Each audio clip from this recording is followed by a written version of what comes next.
અરે માનવ જાણે કે હું કરું કરતલ દૂજો કોઈ, અરે હાજરા તારા અધવચ રહે ઈ તો મારો હરી કરે સો હોય, હાજરા તારા અધવચ રહે ઈ તો મારો હરી કરે સો હોય. માણસને ગમે એવો ફાકો હોય કે હું આમ કરી નાખું તેમ કરી નાખું, અરે કાલની ખબર નથી ભલા માણા, ઈ તો મારો નાથ મારો ઈશ્વર ઈ અખિલ બ્રહ્માંડનો માલિક કરે ને ઈ જ થવાનો છે, બાકી બીજું કાંઈ થવાનું નથી. એની ઈચ્છા વગર પાંદડું હલે નહીં. અને એવા જ લેખ નળ અને દમયંતીના ઈશ્વરે લખ્યા હતા. અને આ નળ અને દમયંતીની જે કથા છે ને એ તો બહુ રસપ્રદ છે, સાંભળવા જેવી છે કે જેની ઉપર કળિયુગનો પ્રભાવ કેવો પડ્યો અને ઈશ્વરે એના લેખ કેવા લખ્યા હતા, એની કસોટીઓ કેવી થઈ હતી. મિત્રો, હરિચંદ્ર અને તારામતીનો દાખલો લઈ લ્યો, શેઠ સગાવશાનો લઈ લ્યો, એવા તો હજારો દાખલાઓ આપણી ધરતીમાં છે. અને એવો જ એક ઇતિહાસ એટલે નળ અને દમયંતી. એના ઇતિહાસની જો વાત કરવી હોય તો નૈષદપુર નગરી જે હતી એમાં વીરસંગ રાજા હતા અને એનો નાનો ભાઈ એનું નામ સુરસંગ હતું. અને બંનેને એક એક દીકરા, વીરસંગને નળ નામનો દીકરો હતો અને સુરસંગને પુષ્કર નામનો દીકરો હતો. અને બંને દીકરા જ્યારે યુવાનો થયા ત્યારે ઈ નળને એમ કહેવાય છે કે વીરસંગના પુત્ર નળ એને રાજગાદીએ બેહાડવામાં આવ્યા અને જે સુરસંગના દીકરા પુષ્કર હતા એમને પ્રધાન બનાવવામાં આવ્યા. અને ઈ બંનેને ઈ રાજ સોંપી અને વીરસંગ અને સુરસંગ બંને એમ કહેવાય છે કે જંગલમાં તપસ્યા કરવા માટે નીકળી ગયેલા એ બધી જ રાજની જવાબદારી હોપી અને વીરસંગ અને સુરસંગ બે ભાઈઓ છે પોતાના દીકરાઓને રાજ હોપી અને તપસ્યા કરવા માટે વયા ગયા. પણ નળ રાજાનું એમ કહેવાય છે કે એવું રાજ કે જાણે રામ રાજ્ય હોય. ઈ રાજમાં તો ધીરે ધીરે જે માંગવા વાળા હતા, માંગણ હતા, ઈ ખૂટી ગયા, ભીખ માંગવા વાળા ખૂટી ગયા, ચોરી કરવા વાળા બંધ થઈ ગયા. કારણ કે રાજ એવું હાલતું હતું કે ત્યાં બીજે કાંઈ જરૂર પડતી નહોતી. અને પછી તો માણસો છે ઈ એમ કહેવાય છે કે હાજે હુવે તોય નળ રાજાનું નામ લઈને હુવે જાણે પોતાનું ભગવાન હોય. એવું નળ રાજાનું નામ બની ગયું ભાઈઓ. ઈ નામ બની ગયા પછી એક વખતનો સમય એવો બન્યો કે નળ રાજાનું નામ લઈને લોકો હુવે, નળ રાજાને ભગવાન માને એવો આ પવિત્ર રાજા હતો. અને નળ રાજાનો ભાઈ એટલે પુષ્કર, એ પુષ્કરને એમ થયું કે ઓહો, આ રાજની અંદર તો અડધો અડધ મારો ભાગ છે અને જેટલી નળ રાજા મહેનત કરે છે પ્રજા માટે એટલે જ હું મહેનત કરું છું, છતાંય મને કોઈ બોલાવતું નથી. ને નળ રાજાને ભગવાન માની અને લોકો એની પૂજા કરે, એનું નામ લઈને હુવે. માટે આ રાજ આપણે રાખવું નથી અને હવે તો અહીંથી ક્યાંક દૂર ભાગી જવું છે.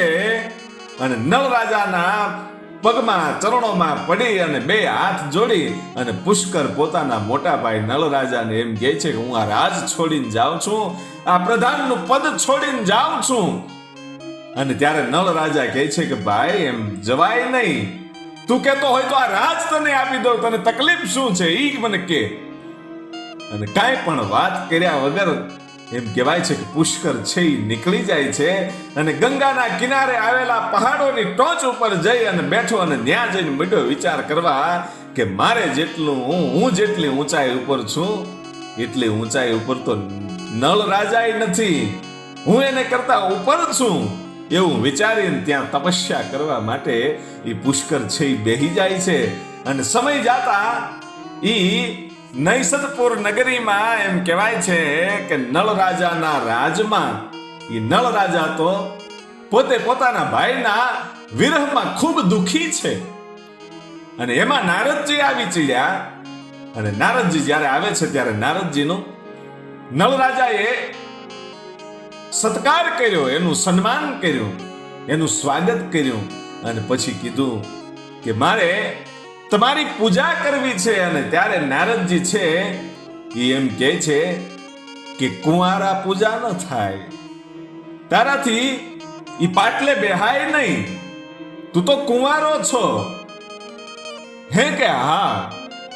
અને ત્યારે નળ રાજા એમ કહે છે કે દેવર્ષિ, તમે તો અનેક રાજ દરબારમાં રજવાડાઓમાં ફરો છો, માટે એવી કાંઈક રાજકન્યા કે જે ગુણવાન હોય, રૂપવાન હોય, જેમાં કાંઈ ન ઘટતું હોય એવી કન્યા બતાવો, તો હું લગ્ન કરી લઉં અને લગ્ન થઈ જાય પછી તમારી પૂજા થાય.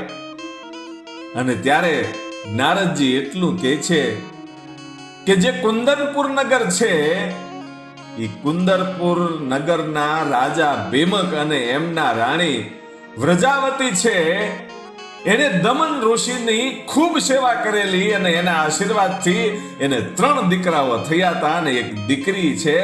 એટલે એ 3 દીકરાઓ છે એનું નામ છે દંતુ, દમન અને દુર્દમન. અને જે કુંવરી છે એનું નામ દમયંતી છે અને એ અતિ સુંદર છે, એમાં દરેક ગુણ છે. માટે લગ્ન કરવા હોય તો એની સાથે કરાય. અને જેને દમયંતીના દર્શન નથી કર્યા ને એનું જીવન તો નિષ્ફળ કહેવાય, એવી તો સુંદર છે. અને નળ રાજા કહે છે કે તમે જઈ અને માંગુ નાખો. અને ત્યારે નારદજી એમ કહે છે કે હું ન જઈ શકું. કે કેમ? કે દમયંતીનું રૂપ એટલું એવું છે ને કે એની સામે તો મને પણ કામ વાસના જાગી જાય એવું રૂપ છે, માટે હું ન જઈ શકું એમ કહી અને નારદજી છે નીકળી જાય છે.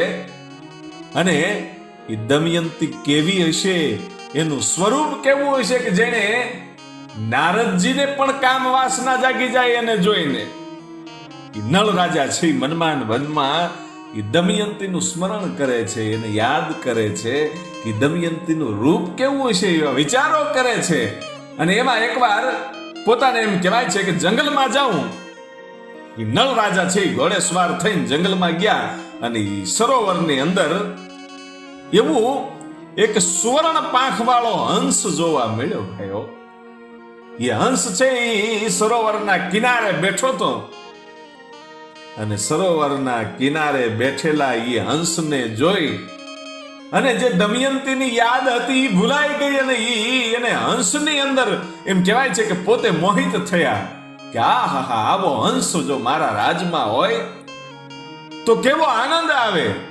એ હંસના રૂપમાં મોહાણો ભાઈ રાજા. અને વિચાર આવ્યો કે આ હંસને રાજમાં તો લઈ જાવો છે, પણ ઈ હંસને પકડવો કેવી રીતે? મનમાં વિચાર આવે છે કે ગમે એ રીતે આ હંસને પકડવો તો છે. એટલે સંતાતા ઈ જે આ હંસ છે એના બંને પગ પકડી લીધા ભાઈઓ. અને હંસ છે ઈ કલ્પાંત કરે છે કે મને છોડી દો. હંસ કલ્પાંત કરે છે મને છોડી દો. અને ખૂબ અવાજ કરવા મળ્યો અને હંસલીઓ આવી છે. અને હંસલીઓ કહે છે કે હંસ આ શું થયું છે? અને ત્યારે હંસ કહે છે કે આ પારાધી છે હમણાં મને મારી નાખશે, એ લઈ જાહે, મને ખાઈ જાહે. અને ત્યારે હંસલીઓ છે એ નળ રાજાને શ્રાપ આપે છે કે અમને અને જે અમારો પતિ છે હંસ, તમે એને અમારાથી દૂર કરો છો. એવી જ રીતે તમારે પણ તમારી પત્ની વગર વિરહથી જીવવું પડશે, એનો વિયોગ ભોગવવો પડશે. એ હંસલીએ શ્રાપ આપ્યો. અને ત્યારે હંસ એટલું કહે છે કે તમે શ્રાપ ન આપો, કારણ કે હું બહાર બેઠો તો અને મારું સ્વરૂપ એવું છે એ મારા ભાગ જ્યાં લઈ જાય ત્યાં જવાનું હોય. આમાં તો વિધાતાએ જે લખ્યું હોય એ થવાનું હશે. અને ત્યારે હંસને આ નળ રાજા છે એટલું કહે છે કે તમારે મૂંઝાવાની જરૂર નથી, હું કોઈ પારાધી નથી, હું તો રાજા છું અને હું તમને રાજમાં લઈ જઈશ. એટલે હંસ છે એટલું કહે છે કે મને એકવાર છૂટો કરો, કે મને એકવાર છૂટો કરો. મારી માં વૃદ્ધ છે અને મારે 1000 હંસલીઓ છે, મારી રાણીઓ છે, એમાં મુખ્ય 8 પટરાણીઓ છે. અને મારે ઘરે દીકરાનો જન્મ થયો છે, હજી મેં એનું મોઢું જોયું નથી. એકવાર મારા દીકરાનું મોઢું જોઈ આવું, મારી માને સમાચાર આપતો આવું. બધાય પરિવારને મળીને હમણાં હું પાછો આવું, પછી મને તમે રાજમાં લઈ જાજો, પણ એકવાર મને છૂટો કરો, હું બધાયને મળી આવું. અને ત્યારે એ રાજા છે, નળ રાજા એટલું કહે છે કે તારી ઉપર કેમ વિશ્વાસ કરું, તને હું છૂટો મૂકું અને તું વયો ગયો પછી પાછો ન આવ્યો હોય તો. અને ત્યારે હંસના શબ્દો બહુ સરસ હતા, અને હંસે નળ રાજાને એટલું કીધું, તું ભલા માણા, હું હંસ છું, હું કોઈ કાગડો નથી હો, હું તો હંસ છું. કાગડો હોય ને તો કાગડો બોલ્યો ફરી જાય, બાકી હંસ એકવાર બોલે પછી ફરે નહીં. અને ત્યારે નળ રાજાએ કીધું કે તારી ઉપર વિશ્વાસ રાખીને તને છૂટો મૂકું છું, હવે તું આવતોય ભલે, ન આવતોય ભલે. અને હંસને છૂટો કર્યા પછી ઈ પોતાના પરિવારને મળી અને ઈ હંસ છે ઈ પાછો આવ્યો. અને ઈ હંસને પાછો આવતાની ઈ સાથે એમ કહેવાય છે કે નળ રાજા છે ઈ હંસને શાબાશી આપવા માંડ્યા કે વાહ હંસ, તે તારી બોલીને પાળ્યો. અને ખૂબ આનંદ આવ્યો. અને પછી કહે છે કે હાલો હવે આપણે રાજમાં જઈએ. અને ઈ સુવર્ણ પાંખ વાળો જે હંસ છે, ઈ સોનાની એની સાસ છે, ઈ રાજમાં ખૂબ શોભે છે અને રાજમાં રહે છે. બંને ખૂબ આનંદ કરે છે. અને પછી એમ કહેવાય છે કે એકવાર ઈ બગીચામાં આવ્યા ભાઈઓ, હંસ અને નળ રાજા છે એ બગીચામાં આવ્યા.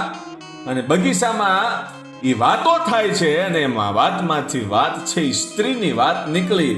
અને સ્ત્રીની વાત નીકળતાની સાથે નળ રાજાને દમયંતીની યાદ આવી કે જે નારદજીએ રૂપના વખાણ કર્યા હતા, ઈ રૂપ મને કેવી રીતે મળે.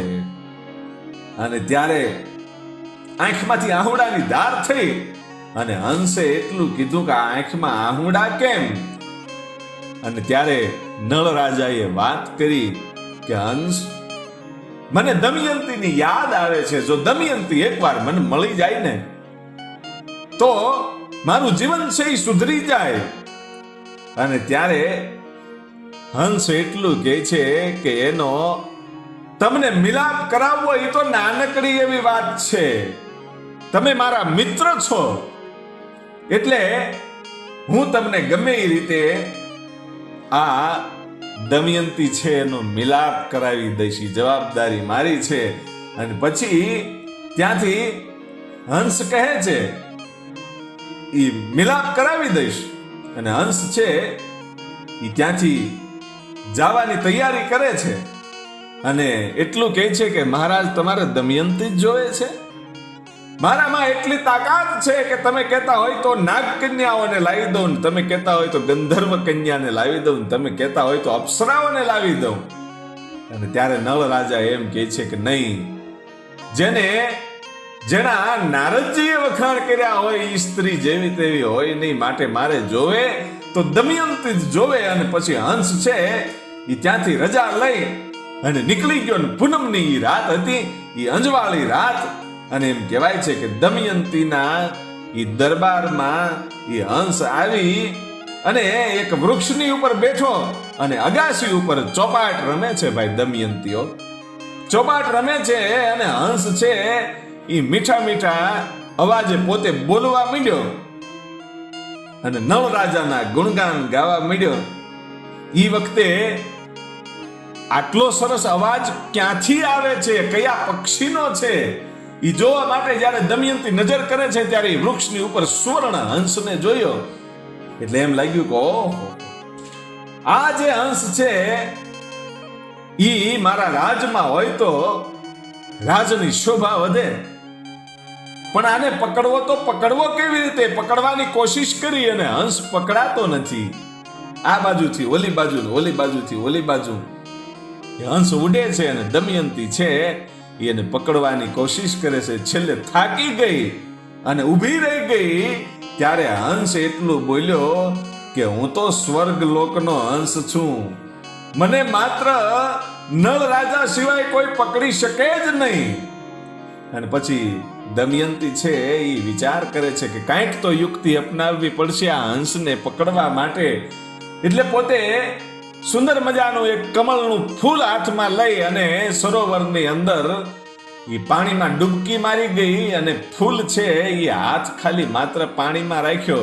એવો વિચાર આવ્યો કે આ કમળ ઉપર કદાચ હંસ બેસવા માટે આવે તો હું એને પકડી લઉં. અને હંસ બધું જોવે છે અને હંસને ખબર પડી ગઈ કે આની બુદ્ધિ અદ્ભુત છે. એટલે નક્કી કર્યું કે થોડો સમય આની હારે વિતાવવો જોઈએ. હંસે નક્કી કર્યું કે આની હારે થોડો સમય વિતાવવો પડશે તો જ એ નળ રાજાના વખાણ સાંભળશે ને એની સાથે પરણવા માટે તૈયાર થશે. એટલે એ કમળની ઉપર એમ કહેવાય છે કે હંસ બેઠો અને હંસને આ દમયંતી છે એ પકડી લે છે. દમયંતી કહે છે કે કાં તું કહેતો તો ને નળ રાજા સિવાય કોઈ પકડી ન શકે. અને ત્યારે હંસે એટલું કીધું કે હું ધારું તો હજી ઉડીને વયો જાઉં, પણ મને તારી સાથે વાત કરવી ગમે છે એટલે હું તારી પાસે આવ્યો છું. પછી એને રાજમાં લઈ જાય છે અને રાજમાં લઈ ગયા પછી દમયંતી છે એ પ્રશ્ન પૂછે છે કે તમે જે નળ રાજાના વખાણ કરો છો, એના ગુણગાન ગાવ છો અને નળ રાજા સિવાય તમને કોઈ પકડી જ ન શકે અને તમે સ્વર્ગના અંશ છો તો એને જેવા તેવા કોઈ તો પકડી જ ન શકે. એ વાત સાચી છે, પણ આ નળ રાજા છે કોણ? અને હંસ છે એ એટલું કહે છે કે એને જોઈને તો અપ્સરા પણ વરવા માટે તૈયાર થઈ જાય. એવા ખૂબ વખાણ કર્યા કે અપ્સરાઓ તો લાઈનમાં ઊભી છે પણ નળ રાજા છે એ એને સ્વીકારતા નથી. એના માટે આ દુનિયામાં કોઈ સ્ત્રી બની જ નહીં હોય એવું લાગે છે. તમને સમજાવું તો કેવી રીતે સમજાવું કે નળ રાજા કેવા છે? અને નળ રાજાના રૂપના વખાણ છે એ હંસ મળ્યો કરવા ભાઈઓ. એમ કહે છે કે નળ રાજાની જે ગંભીરતા છે ને એ ગંભીરતા જેની સમુદ્રની સમાન છે. નળ રાજાની જે ગંભીરતા છે એ સમુદ્ર સમાન છે, પણ સમુદ્રની સાથે સરખામણી ન કરી શકાય, કારણ કે સમુદ્ર છે ને એ તો ખારો છે અને અમારો નળ રાજા છે ને એ તો મીઠો છે અને એનું જે તેજ છે એ સૂર્ય સમાન છે, પણ સૂર્યની સાથે પણ સરખામણી ન કરી શકાય. સૂર્ય ગરમી આપે છે અને જે એની શીતળતા છે એ ચંદ્ર સમાન છે. માટે એની માટે કોઈ કન્યા બની હોય એવું લાગતું જ નથી. અને મારા જેવા તો 1000 હંસ છે ને ઈ નળ રાજા માટે કન્યાઓ ગોતે છે. 1000 હંસ છે એ ચારે બાજુ ફરે છે એની માટે કન્યા ગોતવા માટે, પણ એને એની જેવી કોઈ કન્યા મળતી જ નથી. અને ત્યારે દમયંતીને મનની અંદરથી મોહ ઉપડ્યો કે આવો રૂપાળો પુરુષ, આવો ગુણવાન પુરુષ ઈ કેવો હશે. અને ત્યારે દમયંતી છે એટલું કહે છે કે નળ રાજા છે ને ઈ મારો સ્વીકાર કરશે, હે કે ઈ મારો સ્વીકાર જરૂરથી કરશે. અને ત્યારે હંસ કહે છે કે નહીં નહીં, ઈ તારી ત્રેવડ નથી. કે કેમ? કે જેણે બધાય તીર્થ કર્યા હોય અને જેને એમ કહેવાય છે કે પૂર્વ જન્મના કંઈક પુણ્ય હોય ને ઈ જ નળ રાજા સાથે પરણી શકે.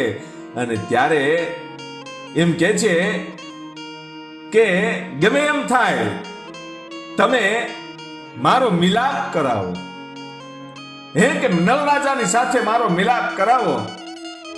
મારા સ્વયંવરની વાત હાલે છે તો હું નળ રાજાને આજથી મારા પતિ માનું છું. ત્યારે ઈ જે હંસ છે એટલું કહે છે કે તમે એને પતિ માની લ્યો છો એ વાત સાચી, પણ તમારો શું વિશ્વાસ? હે કે તમારો વિશ્વાસ શું? કે તમે સ્વયંવરમાં ઊભા હોય હાર લઈ અને ત્યાં દેવતાઓ નળ રાજાના રૂપ લઈને બેહી જાય તો? કે ગમે એમ થાય વરું તો હું તો નળ રાજાને જ વરીશ, બાકી મારા માટે બધાય ભાઈ બહેન છે. ત્યારે આ હંસને નક્કી થઈ ગયું કે આ દમયંતી છે એ હવે ગમે એમ થાય તો એ નળ રાજા સાથે જ પરણશે. અને પછી ઘટના એવી બની કે નળ રાજા અને હંસ જ્યારે મળે છે ત્યારે હંસે બધી વાત કરી કે આ દમયંતી છે એ તમારી સાથે પરણવા માટે તૈયાર છે અને હવે તૈયારી કરો. અને એક બાજુ હંસ છે એ દમયંતીને કહીને આવ્યો હતો કે આ સ્વયંવર હોય ને એમાં દેવતાઓ છે ને ઈ નળ રાજાના રૂપ લઈને તારી સાથે પરણવા માટે આવશે. કે ઈ બધાય આવે નળ રાજાના રૂપ લઈ, તો નળ રાજા કોણ છે એ મારે ઓળખવા કેવી રીતે? અને ત્યારે હંસે કીધું તું કે જેનું કપડું છે એ શરીરથી થોડું અલગ દેખાય, અંગથી વસ્ત્રો છે એ અલગ હોય, ઈ જ નળ રાજા હશે, એને જ હાર પહેરાવજો. અને પછી ત્યાંથી હંસ નીકળી ગયો. નળ રાજાને વાત કરી કે હવે તૈયારી કરો. અને સ્વયંવરની કંકોત્રી આવી અને એ કંકોત્રીમાં દમયંતીએ પત્ર પણ લખ્યો હતો અને કીધું તું કે તમે જો નહીં આવો તો આ દમયંતીના ખોળિયામાં હવે પ્રાણ નહીં હોય.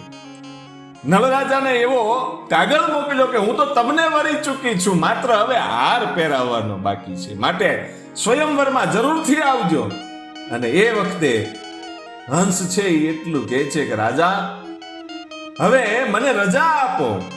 નળ રાજાને ઈ સુવર્ણ પાંખ વાળો એ હંસ છે એટલું કહે છે કે હવે મને રજા આપો. અને ત્યારે નળ રાજા કહે છે કે કેમ? કે હવે બધા સંબંધો પૂરા થઈ ગયા. હંસ કહે છે હું જે કાર્ય કરવા માટે આવ્યો તો એ કાર્ય થઈ ચૂક્યું છે, કારણ કે હું તમારું ઋણ ચૂકવવા માટે આવ્યો હતો. અને ત્યારે નળ રાજા કહે છે કે આમાં મને કાંઈ સમજાતું નથી. કે ત્યારે નળ રાજાને આ હંસ છે એ એક વાત કરે છે કે હું પૂર્વ જન્મમાં બ્રાહ્મણ હતો અને એ ભિક્ષાવૃત્તિ કરવા માટે એ જંગલમાં નીકળેલો. જંગલમાં તમે ભીલ રાજા હતા અને જે દમયંતી છે એ તમારી રાણી હતી અને જંગલની ગુફામાં તમે રહેતા હતા અને હું ભિક્ષા લેવા માટે આવ્યો. તમે ભિક્ષા પણ આપી પણ સૂર્ય અસ્ત થઈ ગયો, એટલે તમે મને ખૂબ જ આગ્રહ કરી અને રાત્રિ રોકાણ કરાયું. કારણ કે જંગલમાં હિંસક પ્રાણીઓનો ભય હતો, એટલે બ્રાહ્મણ સમજી અને તમે મારી ઉપર દયા કરી અને કીધું કે તમે રાત્રિ રોકાઈ જાઓ. મારો સત્કાર કર્યો, મને જમાડ્યો.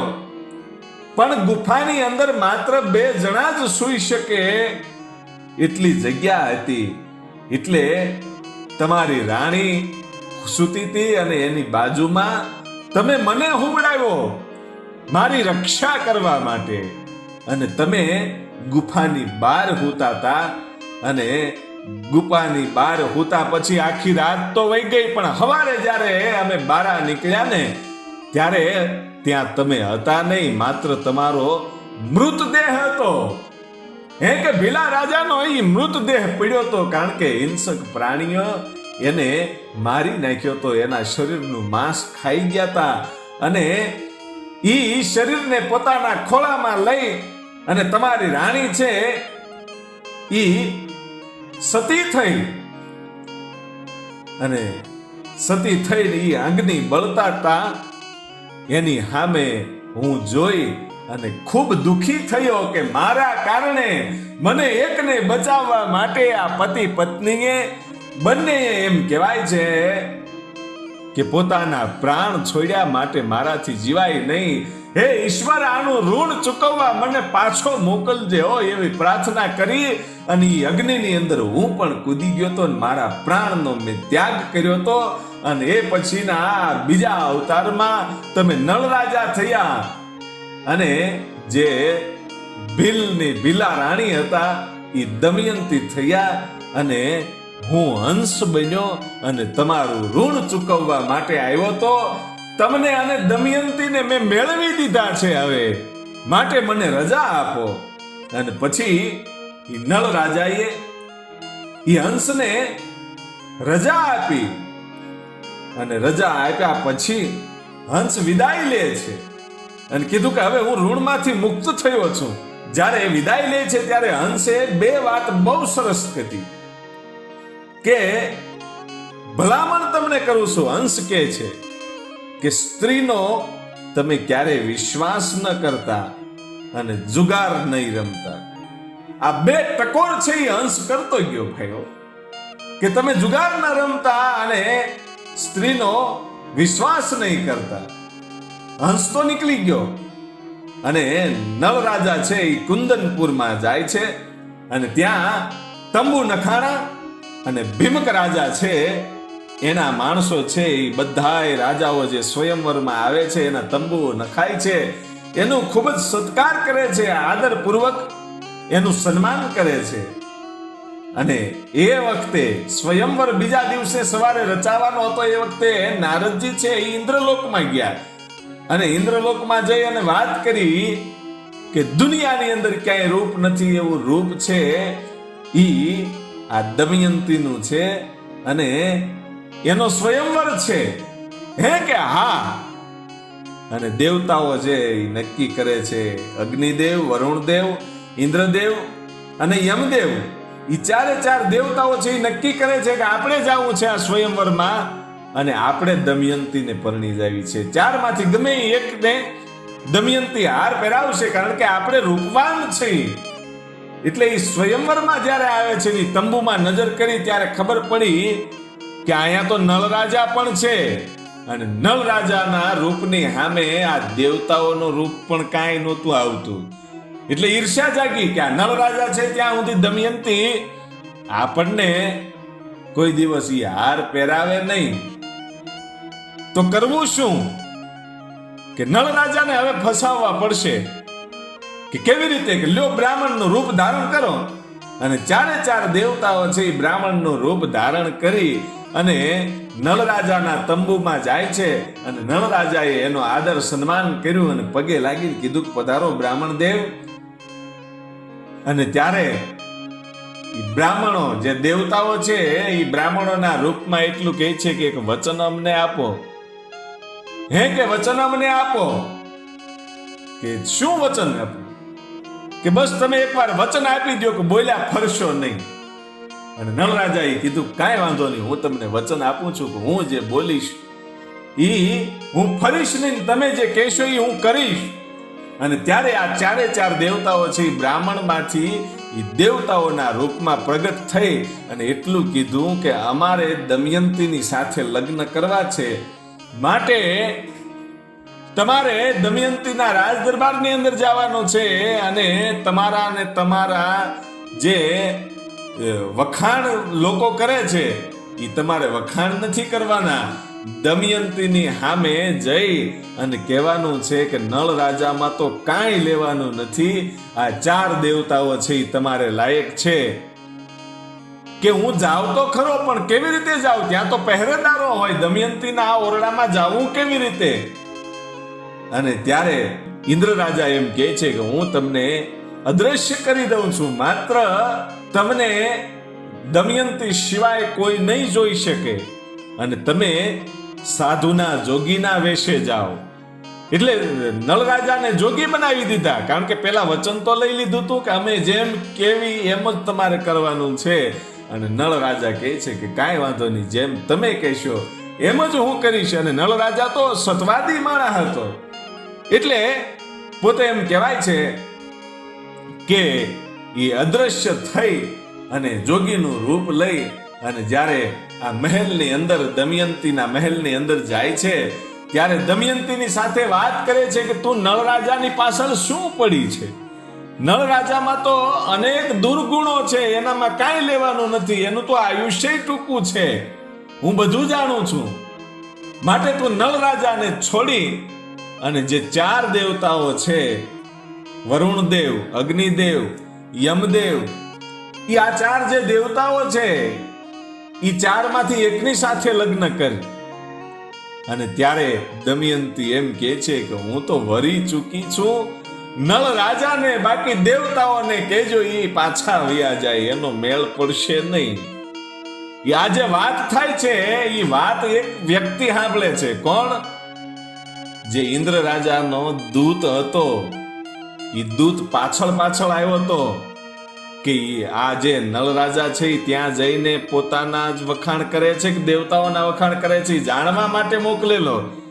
એટલે નળ રાજા છે ત્યાંથી પાછા ફરી જાય છે, એની પહેલા એ દૂત છે એ ત્યાં જઈ અને એમ કહેવાય છે કે વાત કરે છે કે નળ રાજા તો સતવાદી માણસ છે, કે કેમ કે તમારા વખાણ કર્યા ને એના દુર્ગુણો બતાવ્યા, પણ છતાંય દમયંતી માને નથી.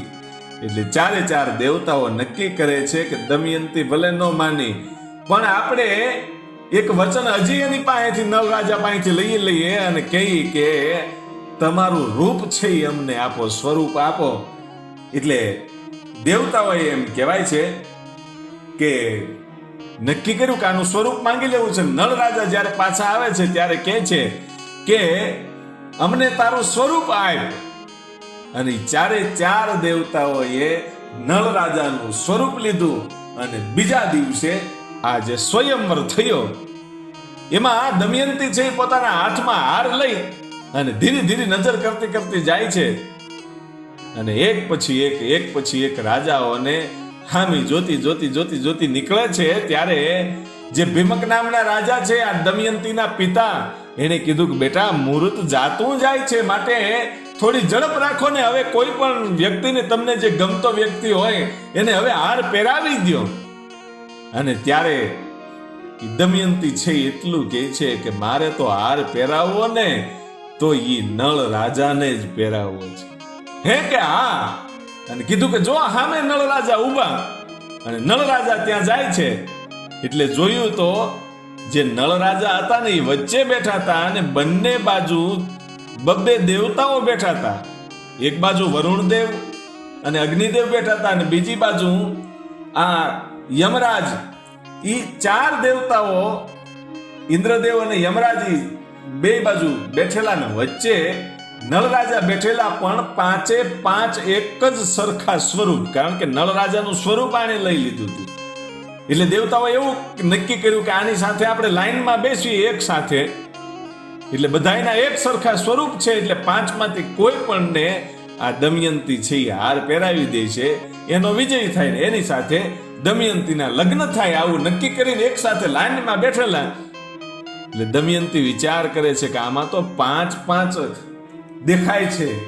વિચારમાં પડી ગઈ કે આ પાંચ વ્યક્તિઓ છે એક સરખા, એમાંથી સાચો નળ રાજા કોણ? પોતાને ખબર તો પડી ગઈ કે જે હંસ કહેતો તો દેવતાઓ પણ એના રૂપ લઈને આવશે, માટે આમાં કઈક કપટ છે. સીધો હાર કોઈ પણ પહેરાવી ન દેવાય, જાણવું તો પડે કે સાચો નળ રાજા કોણ છે. એટલે પોતાના ભાઈને દમયંતી કહે છે કે આને પૂછો આના પિતા કોણ છે. અને ત્યારે ઈ જે નળ રાજાના 5 સ્વરૂપ બેઠા છે, દેવતાઓ બેઠા છે, પેલાને પૂછ્યું. જે પેલા વરુણદેવ અને આ જે દેવતાઓ બેઠા છે એને પૂછે છે કે તમારા પિતા કોણ છે? કે મારા પિતા વીરસંગ. બીજા દેવતાને પૂછ્યું તમારા પિતા કે વીરસંગ. આવી રીતે પાસે એક જ સરખો જવાબ આપ્યો. એટલે પછી તો દમયંતી પણ મૂંઝાણા અને હંસનું જે વચન હતું એ યાદ આવ્યું. હંસે કીધું હતું કે આ દેવતાઓ છે એ નળ રાજાના રૂપ લઈને આવશે ખરા, તો એને ઓળખવા કેવી રીતે? જે નિશાન આપ્યું હતું એ નિશાની એ દમયંતી છે નળ રાજાને ઓળખી જાય છે કે આ વચ્ચે બેઠા છે એ જ નળ રાજા છે. અને એને જ્યારે હાર પહેરવા માટે જાય છે ત્યારે બીજા જે 4 દેવતાઓ હતા એને પણ માથા લાંબા કર્યા. એટલે તરત જ માળા પાછી લઈ લીધી કે આમાં તો ઓંચિંતાના બીજાના માથામાં આ હાર વયો જાય તો. માટે એ દમયંતીએ એ હાર છે પાછો લઈ લીધો. ત્યારે કે આ ઇન્દ્રદેવને એવો ક્રોધ આવ્યો કે આ જે વરુણદેવ છે ને એને માથું લાંબુ કર્યું ને એટલે મને આને હાર ન પહેરાયો એમ. એટલે ઇન્દ્રદેવ છે એ અગ્નિદેવને શ્રાપ આપે છે કે તમારું મુખ વાનર જેવું થઈ જાય. અને અગ્નિદેવને એવું થયું કે મને શ્રાપ આપ્યો એટલે અગ્નિદેવે આ ઇન્દ્રદેવને શ્રાપ આપ્યો કે તમે રીસ જેવા થઈ જાઓ. અને વરુણદેવ છે યમદેવને કહે છે કે તમે મીંદડા જેવા થઈ જાઓ. અને યમદેવ છે વરુણદેવને શ્રાપ આપે છે કે તમે કૂતરા જેવા થઈ જાઓ. એટલે એક વાનર થઈ ગયો, વાનર જેવું મુખ થઈ ગયું, એકનું રીસ જેવું થઈ ગયું, એકનું બિલાડી જેવું થઈ ગયું અને એકનું કૂતરા જેવું થઈ ગયું. અને આખી સભા છે એ ખૂબ દાંત કાઢે છે. નારદજીને ખબર પડી એટલે નારદજી છે આ ચારે ચાર દેવતાઓના પત્નીને લઈને આવ્યા કે જોવો તમારા પતિ શું નાટક કર્યા છે એમ. પણ આ બધું કર્યું નારદજીએ. નારદજી છે એ ગમે એને મેળવી પણ દે, ભેળવી દે ને હળગાવી દે. નારદજીનું કામ તો પત્રકારિતાનું હતું, ગમે ને સમાચાર ગમે એવા દેવા. એટલે પછી તો એમ કહેવાય છે આ ચારે ચાર દેવતાઓ છે એ અલગ પડી ગયા. વાનરનું મુખ થઈ ગયું, કોઈનું રીંછ જેવું થઈ ગયું, કોઈનું કૂતરા જેવું થઈ ગયું, કોઈનું બિલાડી જેવું થઈ ગયું. અને વચ્ચે નળ રાજા એમણે બેઠા છે. નળ રાજાને પછી આ જે દમયંતી છે એ વરમાળા પહેરાવે છે. અને એમના જ્યારે લગ્ન થવાના હતા ત્યારે દેવતાઓ, એક દેવતાએ કીધું કે હવે અહીંયા ઊભું રહીને શું કરવું, આપણે હવે નીકળી જવાય. કે નહીં, ભલે આપણને આ દમયંતી ન મળી પણ જેને મળી છે એને આશીર્વાદ આપતા જવા છે. એટલે પછી એમ કહેવાય છે કે એકબીજાના જે શ્રાપ હતા એ પાછા લીધા. અને પછી નળ અને દમયંતીને ઇન્દ્રદેવ છે એ આશીર્વાદ આપે છે ને એમ કહે છે કે હું તમને અશ્વ મંત્ર આપું છું. તમે અશ્વ મંત્ર આવડતો હશે અને કોઈ પણ અશ્વ ઉપર તમે બેસશો કે ઘોડાને હાંકશો એટલે એ ખૂબ જ ઝડપથી હાલશે. અને તમને પુષ્પમાળા આપું છું કે જેની સુગંધ છે એ કાયમને માટે તમારા ગળામાં વહેતી રહેશે. એ પુષ્પો છે એ ક્યારેય કરમાશે નહીં. અને પછી વરુણદેવ છે એ પણ એને વરદાન આપે છે કે જ્યારે તમે મારું સ્મરણ કરશો ત્યારે હું તમારી સામે આપોઆપ હાજર થઈ જઈશ. અને અગ્નિદેવ છે એને પણ વરદાન આપ્યું કે તમે ગમે એવી અગ્નિની અંદર ચાલ્યા જશો તો તમે દાઝશો નહીં. અને યમરાજ છે એમ કહે છે કે તમને ક્યારેય રોગ નહીં આવે. ઈ ચારે ચાર દેવતાઓએ નળ રાજાને આશીર્વાદ આપ્યા. પછી દમયંતીને પણ એણે આશીર્વાદ આપ્યા ને કીધું કે તમારા જે ડાબા હાથ છે એ ડાબા હાથમાંથી હંમેશને માટે અમૃત વહેતું રહેશે. અને એ તમારા હાથનો સ્પર્શ મરદાને થશે ને તો એ મરદા છે એ સજીવન થશે. એવા આશીર્વાદ આપ્યા. અને પછી દેવતાઓ નીકળી ગયા અને એમ કહેવાય છે કે આની વિદાય થાય છે. નળ અને દમયંતીની વિદાય થાય છે એ વખતે નારદજી છે કળિયુગ પાસે જાય છે અને કળિયુગને કીધું કે દમયંતી છે તારી રાહ જોવે છે. કે હા, કે દમયંતીનો સ્વયંવર હતો એ તને નથી ખબર? કળિયુગને કહે છે નારદજી કે મને ખબર તો છે પણ હું સ્વયંવરમાં ગયો નથી, કારણ કે ત્યાં તો અનેક રાજાઓ આવે, એમાં મારું શું હાલે? અને ત્યારે નારદજીએ કીધું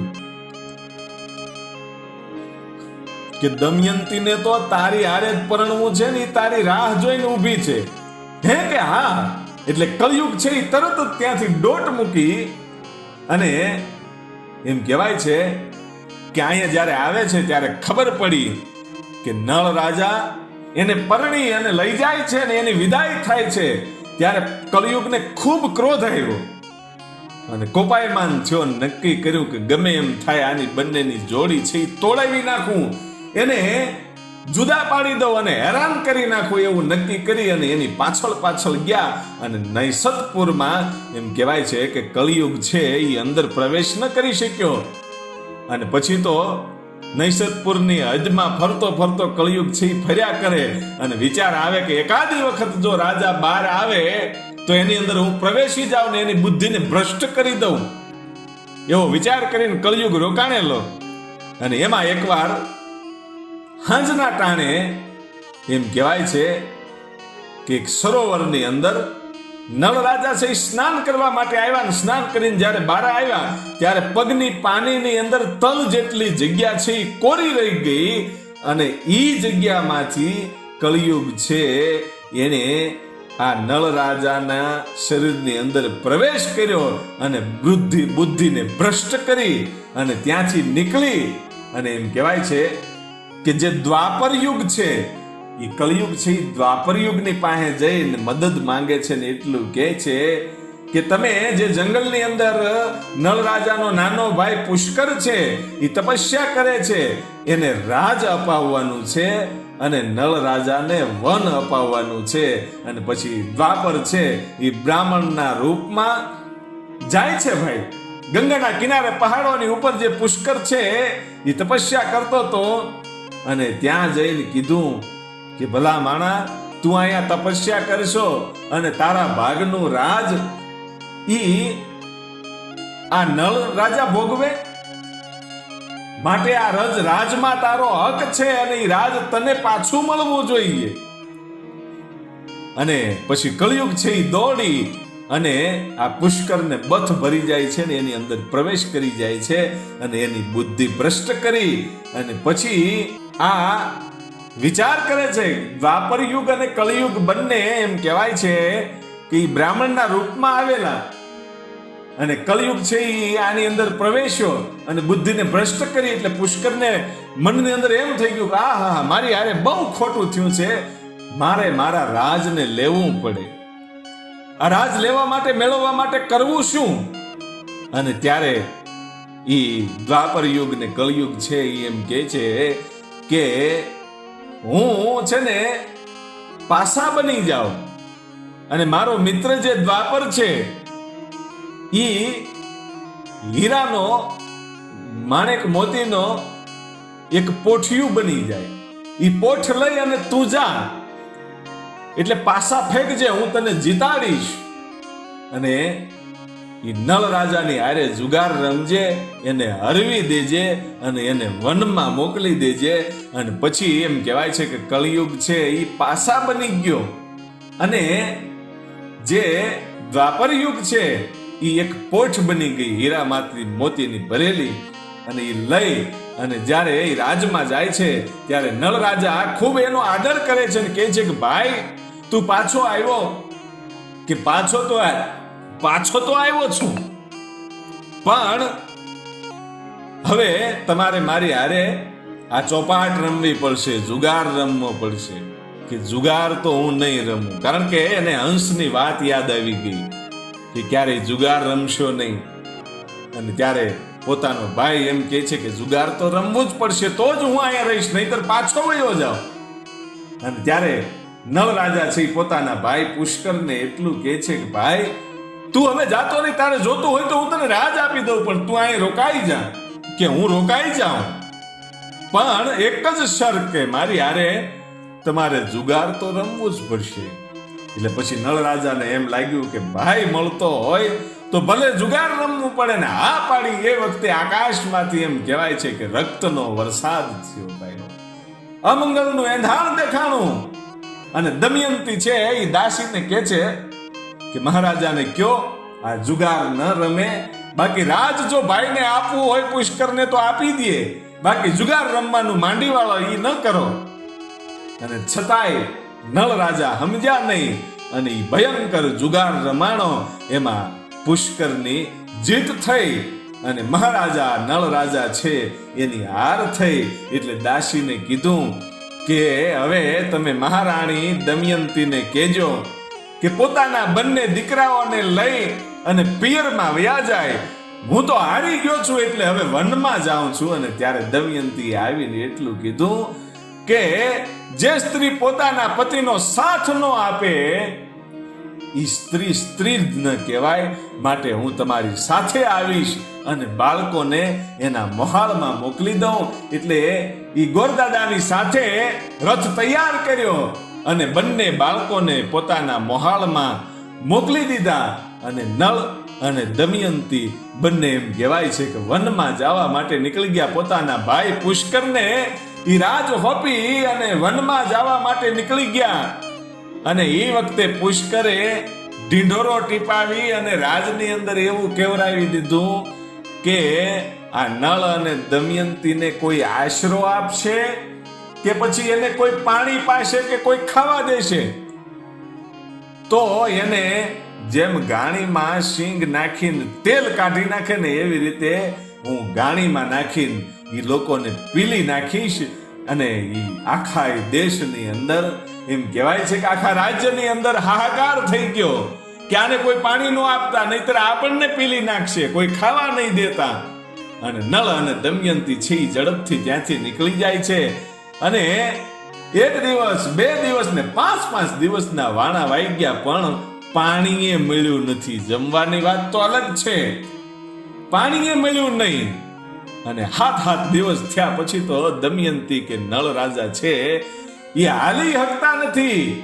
વિચાર કરે છે કે કરવું શું, પાણીની તરસ એટલી લાગી છે, ગળા હુકાઈ ગયા છે. અને પછી જાતા જાતા એક દેવતાએ તળાવ આવ્યું, કારણ કે જ્યાં જ્યાં તળાવ આવતા હતા ને ત્યાં ત્યાં કળિયુગ ઈ તળાવને સૂકવી દેતો હતો. એટલે નળ રાજાને કે દમયંતીને પાણી મળતું નહોતું, એટલે 7 દિવસ વયા ગયા હતા. અને એમાં એક દેવતાએ તળાવ આવ્યું, તો ઈ તળાવ છે ઈ કળિયુગથી સુકાણું નહીં, કારણ કે કળિયુગ તો આને હેરાન કરવા જ આવ્યો હતો, એને બેને જુદા પાડવા હતા. ઈ તળાવ છે ઈ સુકાણું નહીં. અને નળ રાજા દમયંતીને કહે છે કે તમે અહીંયા પાણી પીવો, 7 દિવસથી આપણને ખાવા મળ્યું નથી. હું આ તળાવની અંદર પડી અને અંદરથી જો માછલા મળે ને તો થોડાક માછલા લેતા હું, એનાથી આપણે પેટ ભરી લઈશું. કે કાંઈ વાંધો નહીં. એ તળાવની અંદર ડૂબકી મારી અને કળિયુગ છે એ નાગ બની અને તળાવની અંદર ગયો અને માછલાઓને આગા કાઢી મૂક્યા. એ મહા મહેનતે માંડ 3 માછલાઓ એ નળ રાજાને મળ્યા. એ માંડ 3 માછલા મળ્યા અને બહાર લાવ્યા અને દમયંતીના હાથમાં આપ્યા કે લ્યો આ માછલા રાખો, હું પોરો ખાઈ અને પાછો અંદર જાઉં. હજી જો 2-4 માછલા મળી જાય તો બંને ધરાઈ જઈએ, આપણી ભૂખ મરી જાય. કે કાંઈ વાંધો નહીં. અને નળ રાજા જ્યારે પાછા અંદર ડૂબકી મારે છે ત્યારે પોતાના એ જમણા હાથની અંદર માછલાઓ હતા, મરી ગયેલા હતા. અને ઈ થાકી ગયા એક હાથે ઉપાડી, એટલે પોતાના ડાબા હાથની અંદર ઈ 3 માછલાને મૂક્યા. એટલે ડાબા હાથમાં તો અમૃત વહેતું હતું. આ તો દેવતાઓનો એને આશીર્વાદ હતો લગ્ન થયા એ વખતે. એટલે ઈ હાથનો જ્યાં સ્પર્શ થાય ડાબા હાથનો, ત્યાં મરદા પણ સજીવન થાય. એટલે આ માછલાઓ છે એને ડાબો હાથ અડ્યો અને 3 માછલાઓ છે એ સજીવન થયા અને ઉડી અને પાણીની અંદર પડ્યા. દમયંતીને ખૂબ દુઃખ થયું કે માંડ પેટ ભરાય એમ હતું, પણ આ મારા એક આશીર્વાદને લીધે આ માછલાઓ છે જીવતા થયા અને આઝાદ થઈ ગયા, પાણીમાં વયા ગયા.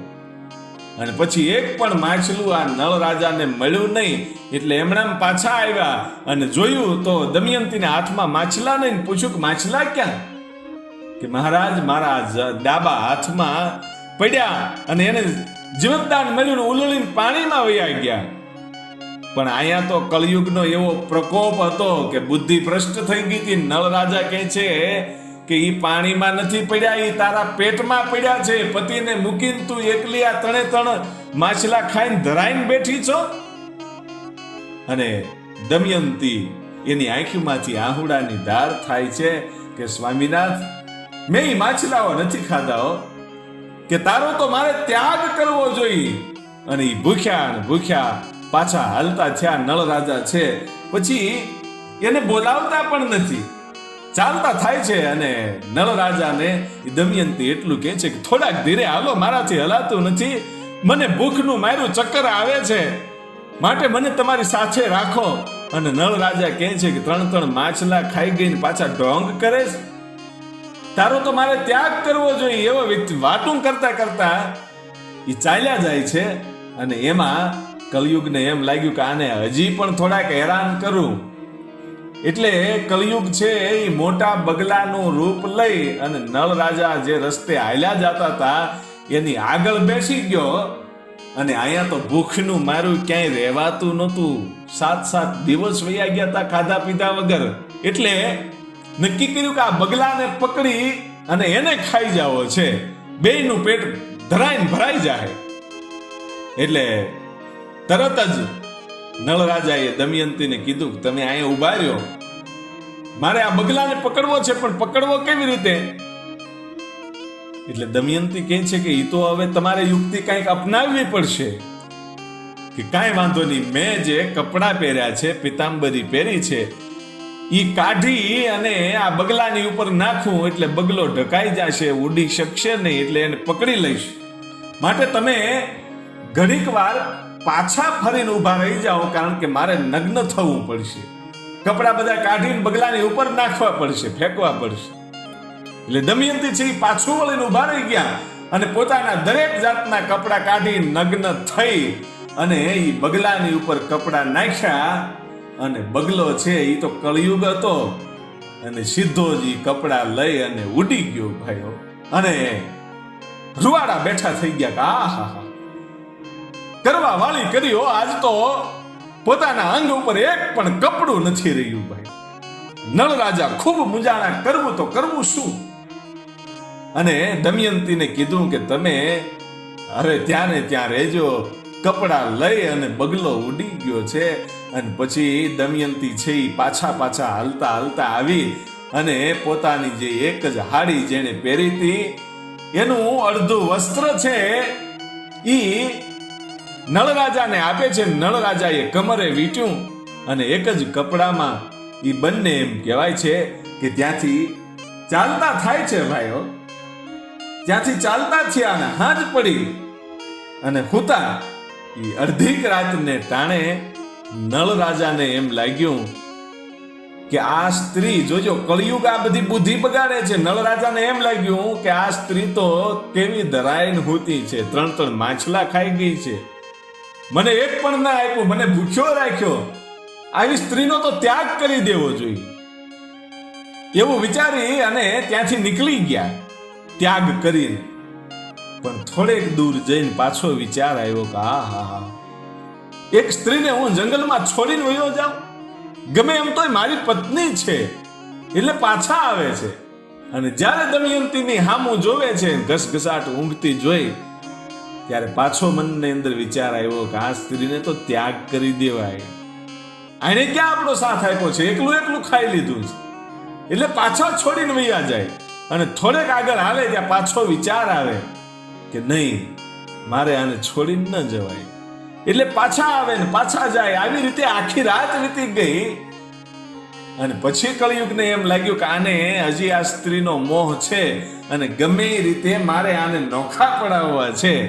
એટલે જ્યારે સવાર પડવાની વહેલી હવાર હતી એ વખતે અંધારું હતું, બ્રહ્મ મુહૂર્ત હતું. અને નળરાજા જ્યારે ત્યાગ કરીને પાછા થોડેક દૂર ગયા એટલે કળિયુગે ઈ પગલાને ભૂહી નાખ્યા. અને એક બાજુ હવારનો સૂરજ ઉગી ગયો અને નળરાજાને એમ લાગ્યું કે ઓહો, એક સ્ત્રીને હું જંગલમાં છોડીને વયો આવ્યો, એના અંગ ઉપર અડધું વસ્ત્ર છે, માંડ આનું શું થશે? એટલે પછી પાછી એમ કહેવાય છે કે નક્કી કર્યું કે હવે ગમે એ રીતે દમયંતીને શોધવી છે. પણ જે રસ્તે આવ્યા હતા અને એના જે પગલા હતા એ પગલે પાછું જવું હતું, પણ એ કળિયુગે પગલાઓ ભૂંસી નાખ્યા ભાઈ. અને પછી તો ખૂબ શોધે છે દમયંતીને અને દમયંતી મળતી નથી ભાઈઓ, દમયંતી મળતી નથી. અને એમ કહેવાય છે કે એક બાજુ દમયંતી પણ પોતાના પતિના વિરહમાં ઝૂરે છે, સાદ પાડે છે કે કોઈ હોય તો મને મારા પતિ સુધી લઈ જાઓ. પણ એ જંગલમાં કળિયુગનો પ્રકોપ આની ઉપર પડ્યો તો કોણ મળે? અને આ જે નળરાજા છે એ ચાલ્યા જાય છે, એમાં એક જ્વાળાની અંદર બળતો નાગ જોયો. નાગ છે અને એ જ્વાળાની અંદર તરે છે અને બળે છે. એ જોતાની સાથે એમ લાગ્યું કે મને તો અગ્નિ કાંઈ બાળી શકે એમ નથી, મને તો અગ્નિદેવે વરદાન આપેલું છે, માટે આ નાગને બચાવી લો. એ નાગને બચાવી લીધો ને બહાર કાઢ્યો ને પૂછ્યું કે તમે આ અગ્નિની અંદર કેમ બળતા હતા? અને ત્યારે એને વાત કરી કે હું આકાશની ઉપર મારી પોતાની આગ છે કેટલે ઊંચે જાય છે એ જોવા માટે મારા મુખમાંથી મેં આગનો આકાશમાં ઘા કર્યો. એ આગનો ઘા કર્યો અને ત્યાંથી જ આકાશમાંથી સપ્ત ઋષિઓને નીકળવું એનું વિમાન નીકળ્યું. ત્યારે સપ્ત ઋષિઓ મારી આગથી બળ્યા. એટલે એને મને શ્રાપ આપી દીધો કે તું આગની જ્વાળામાં કાયમને માટે બળતો રહેજે. અને ત્યારે હું છે એના પગ પકડી ગયો ને મેં બધી વાત કરી કે મેં તમને જાણી જોઈને નથી બાળ્યા, હું તો મારી આગ તપાસતો તો આકાશમાં કેટલે સુધી જઈ શકે, પણ ભૂલથી આ બધું થયું છે. અને ત્યારે સપ્ત ઋષિઓએ મને માફી આપીને કીધું કે શ્રાપમાંથી મુક્ત તો તું એવી રીતે નહીં થઈ જાય. નીકળી ગયેલા શબ્દો પાછા ન ફરે, પણ નળ રાજા જ્યારે વનમાં આવશે ત્યારે આ શ્રાપમાંથી તને છૂટો કરશે. એટલે નળ રાજા, તમે મને આ શ્રાપમાંથી બચાવ્યો છે અને મને તમારી ઉપર ખૂબ પ્રેમ ઉમટ્યો છે એમ કરી અને પોતે એમ કહેવાય છે કે નળ રાજાને બથ ભરી ગયા. અને નળ રાજાને એ નાગ છે એ બથ ભરે છે. એ વખતે તરત જ નળ રાજા કદરૂપા થઈ જાય છે. હાથ પગ નાના નાના થઈ ગયા, શરીર એવડું ને એવડું, માથું મોટું અને એકદમ કાળા જેવા એ કદરૂપા થઈ ગયા. ભાઈ બાઠિયું શરીર થઈ ગયું. અને નળ રાજા કહે છે કે મેં જ તને બચાવ્યો અને તે મને આવો કદરૂપો કરી દીધો. અને ત્યારે નાગ કહે છે કે લ્યો, આ 3 વસ્ત્ર હું તમને આપું છું. અત્યારે તમારું આ રૂપ જે છે એવું જ રાખજો. આ રૂપ તમને ફાયદાકારક બનશે અને જ્યારે જરૂર પડે ત્યારે આ 3 વસ્ત્રો મેં આપ્યા છે એને પહેરજો. તમારું રૂપ જેવું હતું એવું જ થઈ જશે.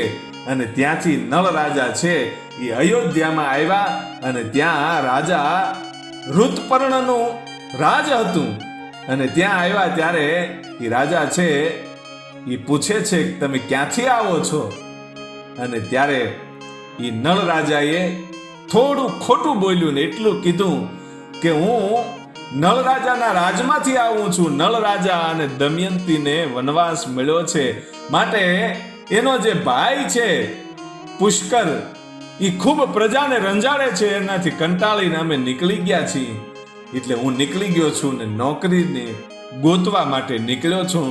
અને ત્યારે કહે છે કે અમે તને નોકરી તો આપી અયોધ્યામાં, પણ તું શું કામ કરી શકીશ? અને ત્યારે એને નળ રાજાએ એટલું કીધું કે હું કામ કરીશ, અશ્વની સેવા કરીશ. મને મારી પાસે અશ્વ મંત્ર છે, એ મને આવડે છે. હું વાયુ વેગે અશ્વને હાંકી શકીશ. કે કાંઈ વાંધો નહીં, અમે તને નોકરીએ રાખીએ છીએ. અને ત્યારે એટલું કીધું કે મને અશ્વ મંત્ર આવડે છે, માટે હું કહું એમ થવું જોઈએ, એક શરત રાખું તો જ હું નોકરીએ રહીશ. કે કેવી રીતે? મને નોકર નહીં કહેવાનો કે મને સેવક નહીં કહેવાનો, અને હું મારી જાતે જ રાંધીને ખાઈશ અને રજા સિવાય કોઈએ ઘોડાહરની અંદર આવવું નહીં. આ શરત. કે કાંઈ વાંધો નહીં. અને ઘોડાહરની અંદર એમ કહેવાય છે કે નળ રાજા છે અયોધ્યામાં રહે છે, ઘોડાઓની સેવા કરે છે. અને એક બાજુ દમયંતી છે એ પોતાના પતિને શોધે છે ને એમાં એક અજગર નીકળેલું, અને અજગરે દમયંતીને પકડી. અને દમયંતીને જ્યારે પકડે છે ત્યારે દમયંતી રાડ નાખે છે. અને એ વખતે કોઈ પારાધી આવી અને અજગરને માર્યો અને દમયંતીને બચાવી. અને પછી દમયંતીને પોતાની સાથે લઈ જાય છે. અને દમયંતી બેઠી છે અને એ અજગરને પણ સાથે લઈ લીધેલો, ખંભે ઉપાડી. અને પછી દમયંતીની સામે બેઠો બેઠો એકલો ઈ પારાધી છે એ અજગરને ખાઈ જાય છે.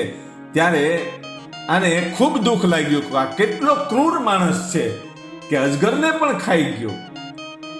અને પારાધી છે એ દમયંતીના રૂપમાં મોહી ગયો અને એટલું કીધું કે મારે તારી સાથે લગ્ન કરવા છે. અને કીધું તું છેટો રહેજે, આ દમયંતીને તું અડી પણ નહીં શક. કે નહીં, હવે તો તું નળ રાજાની પત્ની તને બતાવ્યું છો ને કે દમયંતી છું એમ કે છો ને, કે તો હવે તને ન મુકાય, તું તો રૂપવાળી છો. અને ત્યારે શ્રાપ આપી અને ત્યાં ને ત્યાં એમ કહેવાય છે કે દમયંતીએ આને ભસ્મ કરી દીધો. અને ભસ્મ કર્યા પછી મનની અંદર વિચાર આવ્યો કે અજગરના મોઢામાંથી બચાવવા વાળો જ આ માણસ હતો અને એને જ મેં ભસ્મ કરી દીધો, માટે હવે મારે જીવાય નહીં. એટલે આપઘાત કરવાની જ્યારે તૈયારી કરી ત્યારે કળિયુગે એક તપસ્વીનું રૂપ લઈ અને એક બાજુ બેસી અને તપસ્યા કરવાનું શરૂ કર્યું. ઓમ ઓમના અવાજ નીકળ્યા. એટલે દમયંતીને વિચાર આવ્યો કે ઓમ ઓમના અવાજ નીકળે છે, કદાચ મારા પતિ નળ રાજા તો ત્યાં નહીં હોય ને. એટલે ત્યાં જઈ અને સાધુને પૂછે છે, આ કળિયુગ છે એ સાધુના રૂપે છે, અને પૂછે છે કે મારા સ્વામીને તમે બાયરા હતા? અને ત્યારે કળિયુગ છે એ સાધુના રૂપમાં એટલું કહે છે કે હું બધું જાણું છું, તારો પતિ છે એ બીજી જગ્યાએ લગ્ન કરી લીધા છે અને એ તો મોજ કરે છે, કે એ તો ખૂબ સુખી છે. છતાંય કળિયુગનો પ્રભાવ એની ઉપર પડ્યો નહીં અને દમયંતી રાજી થઈ કે ભલે એને બીજા લગ્ન કર્યા પણ એ સુખી તો છે ને, એ દુઃખમાં તો નથી ને. અને પછી તો એ રાત્રિ રોકાણ એ સાધુના આશ્રમમાં કરી અને રાત્રે કળિયુગે પોતાની બધી માયા હકેલી લીધી. જે કાંઈ વાડી હતી, આશ્રમ હતો, એ બધું અદ્રશ્ય થઈ ગયું અને સવારે એ જગ્યા ઉજળ થઈ ગઈ. અને જ્યારે જાગી ત્યારે વિચાર આવ્યો કે ઓહો, હું કેટલી અભાગણી છું કે આ સાધુનો આશ્રમ પણ અહીંયા અદ્રશ્ય થઈ ગયો. અને બીજા દિવસે ત્યાંથી હાલી નીકળી પોતાના પતિની શોધમાં દમયંતી છે હાલી જાય છે. અને વણજારા છે એ ત્યાંથી નીકળ્યા એટલે એને પૂછ્યું કે મારા સ્વામીને ક્યાંય જોયા? વણજારાઓ કાંઈ જવાબ આપતા નથી ને એવી વણજારાઓની પાછળ હાલી જાય છે. કારણ કે પોતે તો બે હાલ થઈ ગઈ છે, માત્ર શરીર ઉપર એક કપડું છે, માંડ અંગ ઢકાણું છે અને વર વિખાયેલ એ વાળ થઈ ગયા છે અને ભૂખી ને તરસી છે, માંડ ક્યાંકથી પાણી મળે છે, જમવાનું મળતું નથી. અને પછી તો એ વણજારાઓની પાછળ હાલી જાય છે. એ વણજારાઓએ એક ખેતરની અંદર તંબુ નાખ્યા અને ત્યાં એ રાત્રિ રોકાણ કરવા માટે રોકાણા.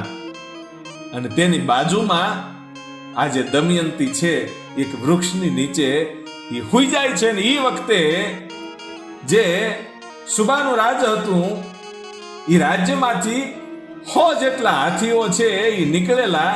અને કળિયુગને એમ લાગ્યું કે હવે આ દમયંતી છે ને એને માર ખવડાવવા છે. એટલે કળિયુગ છે એ પોતે સિંહનું રૂપ ધારણ કરી અને હાથીની પાછળ પડ્યો અને એ 100 જેટલા હાથીઓ છે એ ભાગ્યા. અને જે કાંઈ વણજારાઓ હતા એની માથેથી પગ દઈ અને હાથીઓ દોડ્યા.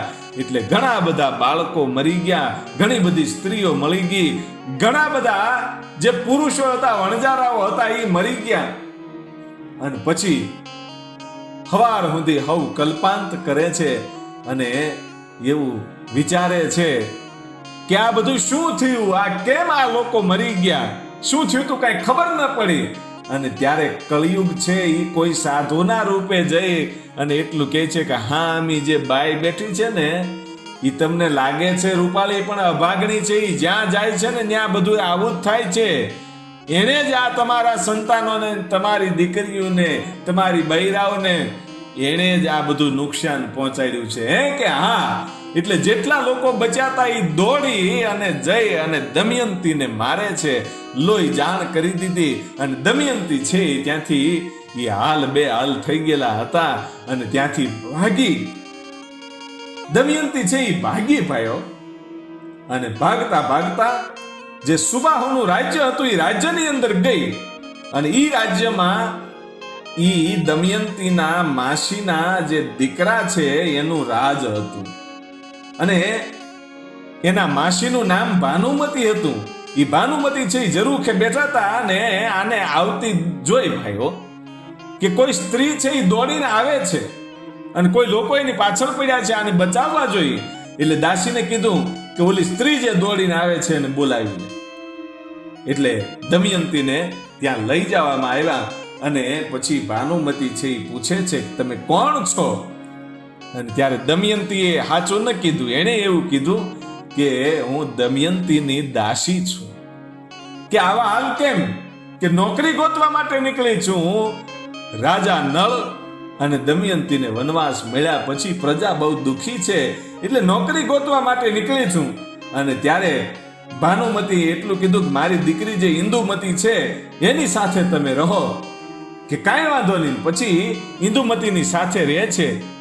અને આણે પણ એવું કીધું કે હું પોતે જ રાંધી અને જમીશ, મને કોઈ જમાડે નહીં, મને કોઈ દાસી કે નોકરાણી તરીકે બોલાવવાનું નહીં. આવી બધી શરત રાખીને પછી કામે રહી. અને પછી દાસી છે એ એકવાર સ્નાન કરવા માટે જાય છે ને પોતાના દરેક ઘરેણાઓ છે અને દમયંતીને આપ્યા એટલે કળિયુગ છે ઈ હાર ગળી ગયો ભાઈઓ. હારને કળિયુગે ગાયબ કરી દીધો, પોતાના પેટમાં એને હંગરી લીધો અને અદ્રશ્ય થઈ ગયો એક સ્તંભની બાજુમાં. અને પછી જ્યારે આ ઇન્દુમતી છે એ સ્નાન કરીને બારી આવે છે ત્યારે દમયંતીને કહે છે કે લાવો મારા બધા ઘરેણા. અને એ બધા ઘરેણા આપ્યા ત્યારે કીધું કે મારો હાર, કે હાર તો તમે મને આપ્યો નથી. અરે કે હાર આપ્યો છે અને તું દાસી થઈને ચોરી કરે છે, એક તો અમારું જ અનાજ ખાછો અને ચોરી કરે છે. અને ખૂબ જ આની ઉપર દમયંતી ઉપર શંકા ગઈને કીધું કે ગમે એમ થાય તારે અહીંથી નીકળી જવું હોય તો નીકળી જા, નોકરી છોડી દેવી તો છોડી દે, પણ હાર તો તારે આપવો જ પડશે. અને દમયંતીને મનની અંદર ખૂબ દુઃખ થાય છે કે ઓહો, મેં આ કાર્ય કર્યું નથી અને મારી ઉપર આરોપ આવ્યો. અને બે હાથ જોડીને કીધું કે દીકરી બા, આ હાર મેં નથી ચોર્યો અને જેણે ચોર્યો હશે ને એ ફાટી પડશે. એવો શબ્દ દમયંતીના મોઢામાંથી નીકળી ગયો અને તરત જ કળિયુગ પોતાના ગળાની અંદરથી પોતાના પેટમાં જે હાર હંગરી રાખ્યો હતો એ કળિયુગ છે એ ફાટ્યો અને એમાંથી હાર હેઠો પડ્યો કે લઈ લ્યો તમારો હાર. અને પછી તો ખબર પડી કે આ જે સતી સ્ત્રી છે એ બીજી કોઈ નહીં પણ દમયંતી પોતે છે. દમયંતી પોતે છે એ ખબર પડી. અને એક બાજુ પોતાના દમયંતીના પિયરમાં એમ કહેવાય છે કે જે સુદેવ ગોર હતા એને કીધું કે ગમે એ રીતે નળ રાજા અને દમયંતીની શોધ કરો, એમના બાળકો અહીંયા છે. એટલે ગોરદેવ છે એ શોધ કરતા કરતા જ્યારે આ સુબાહુના રાજમાં આવ્યા, યજ્ઞ હતો એટલે ખબર પડી ગઈ કે જે છે એ આજ દમયંતી જ છે. અને દમયંતીને મળી અને કીધું કે બંને કુંવરો છે તમારી રાહ જોવે છે, તમારા માતા પિતા રાહ જોવે છે, માટે હવે તમે નગરમાં પાછા પધારો અને રથમાં બેસી જાઓ. રથની તૈયારી થઈ ત્યારે દમયંતી એટલું કહે છે કે મારો પતિ જંગલમાં રખડતો હોય અને હું રથમાં બેહીને આવું તો મારો પતિવ્રતા ધર્મ લાજો કહેવાય. મારે આવવું છે પણ મારા સંતાનો માટે, મારા પતિ તો મને મળ્યા નથી, માટે હું ચાલીને આવું. એટલે ત્યાંથી એ ચાલીને કુંદનપુર જાય છે પોતાના પિયરમાં. અને પછી ગોરને દમયંતીએ કીધું કે હવે મને જેમ તમે શોધી છે એવી જ રીતે નળ રાજાને શોધો કે એને કેવી રીતે ઓળખવા. કે હું તમને એક ઘાવ લખી દઉં છું અને એ ઘાવ તમે જે રાજ દરબારમાં જાઓ ત્યાં બોલજો. જે જગ્યાએ જાઓ ને જે માણસ તમને મળે એને એ ઘાવનો જે હું તમને લખી દઉં છું એ તમે બોલજો. એટલે એનો સામો જવાબ જે આપે એ જ નળ રાજા હોય. આનો જવાબ નળ રાજા સિવાય કોઈ આપી નહીં શકે કે કાંઈ વાંધો નહીં. અને પછી તો એમ કહેવાય છે કે આ ગોરદેવ છે એ સુદેવ નામના ગોર છે એ ફરતા ફરતા ફરતા છેલ્લે અયોધ્યામાં આવ્યા. અને અયોધ્યામાં એ ફરતા ફરતા બધે આ ઘાવ બોલે છે ને એમાં ઘોડાહરમાંથી એ હામો જવાબ આવ્યો ભાઈઓ. ઘોડાહરમાંથી હામો જવાબ આવ્યો એટલે ખબર પડી ગઈ કે ઘોડાહરમાં અહીંયા અયોધ્યાની ઘોડાહરની અંદર નળ રાજા જ હોય, બીજું કોઈ હોય નહીં. પણ એને મળવું કેવી રીતે? રજા સિવાય અંદર જવાય નહીં. અને પછી પાછા એ ગોરદેવ છે એ કુંદનપુર જઈ અને વાત કરે છે કે એક જ જગ્યાએથી આ જવાબ આવ્યો છે. અને દમયંતીએ કીધું કે ઈ નળ રાજા સિવાય બીજું કોઈ હોય નહીં. તો કે તો એને અહીંયા લાવવા હોય તો કરવું શું? એમ નહીં આવે. અને ત્યારે એટલું કીધું કે તમે ગોરદેવને કીધું કે ઈ અયોધ્યાના રાજમાં તમે જાઓ અને ઈ રાજાને તમે કયો એક કંકોત્રી આપો. હું તમને ખોટી કંકોત્રી, લગ્ન કંકોત્રી લખી દઉં છું. અને લગ્ન કંકોત્રીમાં એવું લખું છું કે જે દમયંતી છે એનાથી નળ રાજા છૂટા પડી ગયા. એટલે દમયંતી પાછા એના ઘરે જતા રહ્યા છે કુંદનપુર પોતાના પિયરમાં. અને ફરી વખત એનો આ સ્વયંવર થાય છે. આવી કંકોત્રી લખી અને બીજો એક કાગળ લખી દીધો અને એમાં એવું લખ્યું કે જે અયોધ્યાના રાજા છે એની સાથે દમયંતી પરણવા માટે ઈચ્છુક છે. એટલે એક જ દિવસનો એની પાસે સમય હોય એવા સમયે તમારે ત્યાં પહોંચવાનું છે. એટલે અયોધ્યાનો રાજા એક દિવસમાં એ અહીંયા સુધી પહોંચી શકે જ નહીં. અને જો એને કોઈ પહોંચાડે તો જે અશ્વમંત્ર જાણે છે ઈ નળ રાજા જ પહોંચાડી શકે. જો નળ રાજા હશે તો એ અયોધ્યાના રાજાને અહીંયા સુધી પહોંચાડી દેશે. આવી વાત થઈ અને કંકોત્રી છે એ અયોધ્યાના રાજમાં આવી અને કીધું કે કેટલા દિવસની વાર છે? કે કાલે જ છે સ્વયંવર. હે કે હા, કે ઓહો અયોધ્યાથી કુંદનપુર કેવી રીતે પહોંચી શકાય? અને યાદ આવ્યું કે જે અશ્વમંત્ર જાણે છે ઈ અશ્વપાલને બોલાવો અને કીધું કે જે કુંદનપુરની દમયંતી છે નળ રાજાની પત્ની ઈ પાછા ગયા છે ને એનો ફરી વખત સ્વયંવર થાય છે અને ઈ મને પરણવા માટે ઉત્સુક છે. એટલે આપણે તાત્કાલિક ત્યાં જવાનું છે. એટલે તું અશ્વમંત્ર જાણ છો માટે તું ઘોડાને લઈ લે. એટલે અશ્વમંત્ર જાણે છે અને મનની અંદર એમ થયું કે દમયંતી હકીકતમાં ફરી વખત લગ્ન કરે ખરી? આમાં કાંઈક તો ભેદ છે. દમયંતી ફરી વખત લગ્ન કરે નહીં, મને છોડે નહીં, પણ એ જાણવા માટે જાવું તો પડશે. એટલે અયોધ્યાના રાજાને એક શરત મૂકી કે હું તમારી સાથે આવું તો ખરો, એક દિવસમાં તમને અશ્વમંત્રથી ત્યાં પહોંચાડી તો દઉં, પણ મારી એક શરત છે. કે કઈ શરત? કે જ્યારે આપણે કુંદનપુરના પાદરમાં પહોંચીએ ને ત્યારે હું ઘોડા હાંકતો હશું ને એ ઘોડાની લગામ તમારે તમારા હાથમાં લઈ લેવાની અને હું પાછળ બેસી જઈશ. ત્યારે તમારે ઘોડા હાંકવાના અને તમે રાજદરબારની અંદર જ્યારે સ્વયંવરમાં બેહો ત્યારે તમારી સાથે મને બેસાડવાનો. હું ક્યાંય નીચે નહીં બેસું. કે કાંઈ વાંધો નહીં, પણ તું મને ત્યાં પોગાડ તો ખરો. એટલે પછી કુંદનપુર જવા માટે નીકળી જાય છે. ભાઈ કુંદનપુર જવા માટે નીકળી જાય છે અને એ ઘોડો છે એ એટલો 100 યોજનની સ્પીડે એમ કહેવાય છે કે આને ભાઈ નળ રાજાએ હાંક્યો અને એમાં જે પિતાંબર હતું એ પવન આવ્યો અને પિતાંબર આ અયોધ્યાના જે રાજા હતા એનું પિતાંબર પડી ગયું. એટલે કીધું કે રાખ રાખ, ઊભું રાખ, મારું પિતાંબર પડી ગયું. ત્યાં તો એ કેટલોય દૂર વયો ગયો હતો અને ત્યારે નળ રાજાએ કીધું કે તારા એક પિતાંબરી માટે મારો રથ ઊભો ન રહે. એટલે એકબીજાને વિવાદ થયો અને ત્યારે ઈ જે અયોધ્યાનો રાજા છે એટલું કહે છે કે તને જેમ આ અશ્વમંત્ર આવડે છે ને એમ મને ગણમંત્ર પણ આવડે છે. હે કે હા? એટલે નળ રાજાને મોહ જાગ્યો કે આ ગણમંત્ર જો મને મળી જાય તો સોનામાં સુગંધ ભળે, માટે કાંઈક તો કરવું પડશે. એટલે જે નળ રાજા છે એ અયોધ્યાના રાજાને એટલું કહે છે કે તમે જો મને ગણમંત્ર આપો, એ શીખવાડો, તો હું તમને અશ્વમંત્ર શીખવાડીશ. હે કે હા? એટલે આને ગણમંત્ર આપ્યો અને ઈ નળ રાજાએ પ્રાપ્ત કર્યો. એટલે પોતાની અંદર 2 મંત્ર થયા. એટલે કળિયુગ છે ઈ આના શરીરમાં ટકી ન શક્યો, નળ રાજાના શરીરમાં, અને ત્યાંથી નીકળીને ભાગ્યો. ત્યારે નળ રાજા એને જોઈ ગયા કે કાંઈક તો છે.